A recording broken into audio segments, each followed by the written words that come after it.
Le Conseil des ministres s'est réuni le jeudi 12 décembre 2013 au Palais de la République sous la présence du chef d'État, son Excellence M. Macky Sall. Préalablement à l'ouverture de la séance, le président a fait observer une minute de silence à la mémoire de l'ancien président Madiba Nelson Mandela, rappelé à Dieu la semaine dernière. Le chef d'État a ensuite rendu un vibrant hommage au charismatique leader africain. À ce propos, il a indiqué que par son œuvre intarissable, imprimée à jamais dans nos consciences, Nelson Mandela restera toujours parmi nous. Il demeurera un symbole permanent de dignité, d'humilité, de pardon et de lutte pour la communion et l'égalité des personnes, mais également un symbole d'unité.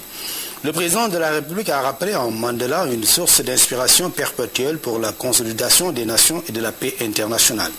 Tout en souhaitant un repos éternel, paisible à Madiba, le chef d'État a renouvelé ses condoléances et celles de la nation au peuple sud-africain, au gouvernement et au président de l'Afrique du Sud.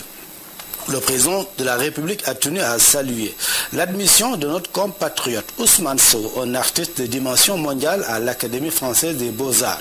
Cette admission qui fait l'honneur du Sénégal et de l'Afrique mérite les félicitations et la reconnaissance de la nation sénégalaise toute entière.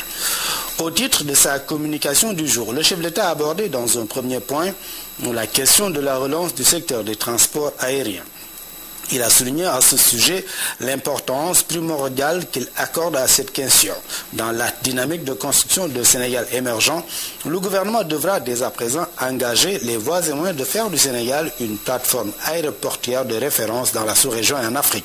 À cet effet, notre pays doit conforter son avantage compétitif dans l'optique d'une relance pour la modernisation durable du secteur des transports aériens.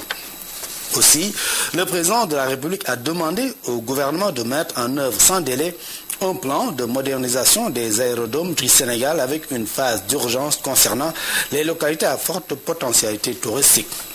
Le chef d'État a invité le gouvernement à donner une priorité aux dessertes de la Casamance, Ziguinchor, Kolda et Cap Skirring.